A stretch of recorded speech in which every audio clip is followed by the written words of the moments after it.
What's going on, guys? And today I'm super excited to share with you all the next piece to enter my collection. That is the Iron Man Mark 7 half-scale statue by Queen Studios. Let's check it out.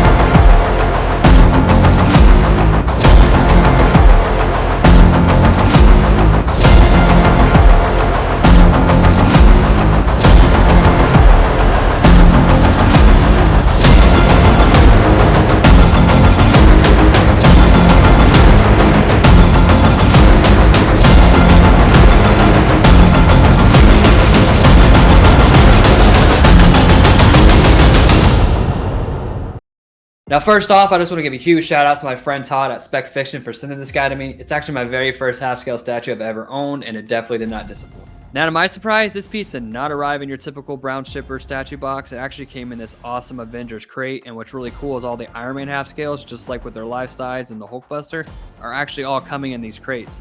So if you're like me and you're very limited on storage space, they actually substitute is a great way to display the piece, just like I have mine displayed now. Now, my first impressions of this piece, once it was finally out of the box and all assembled, I was just amazed by the strong presence that this piece has. That was for you, Mr. X. I know how much you love that saying. But like I said, this is my very first half-scale statue, so I honestly wasn't prepared for how big it is, considering I'm used to your typical quarter-scale, third-scale statues. So if you honestly plan to go down this line, be prepared for how much real estate it's going to take up. For a quick size comparison, here's a picture of the statue next to my 8-year-old son. He was super excited for this thing when I brought it home.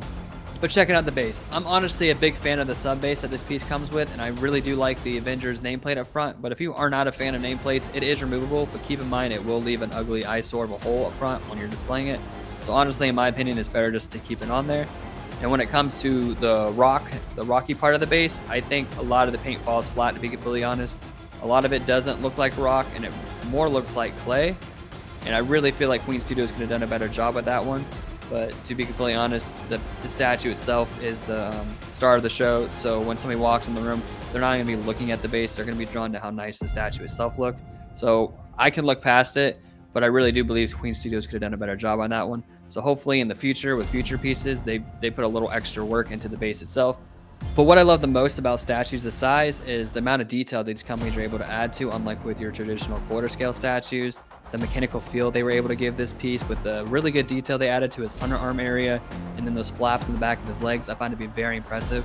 And honestly, my favorite part of this statue is actually the back area with his flaps open and the missiles on his shoulders ready to fire.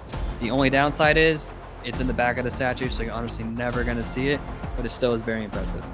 Now when it comes to the pose, obviously dynamic is the way to go when it comes to quarter scale or 6-scale pieces, but when you start talking about half scale or life size, I really think museum is the better look for it. It gives it a more classy feel. It looks more like a statement art piece.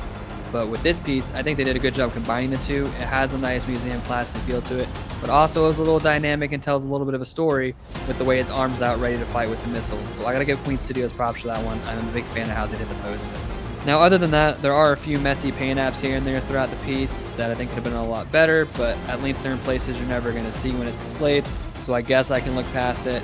But again, it goes back to the same thing I said about the base. We pay a lot of money for these. There really shouldn't be that many messy paint apps, but I guess I can live with it because it's not something I'm ever going to see. I also don't understand this random black hole that they have just on the left side of this waist and not on the right side. I really thought mine was messed up when I first got it, so I looked at other people's photos. It looks like everybody has it, so I really don't understand that design choice, but what are you going to do? But overall, I'm very satisfied with my first half-scale statue. It has me super excited for the ones to come in the future. I think the next one arriving in the next 2 to 3 weeks is hopefully the Captain America. If you're interested in checking that out, make sure you hit the like button and subscribe to the channel. I really appreciate you guys taking the time every day to watch this video. And until next time, guys, I'll see you in the next video.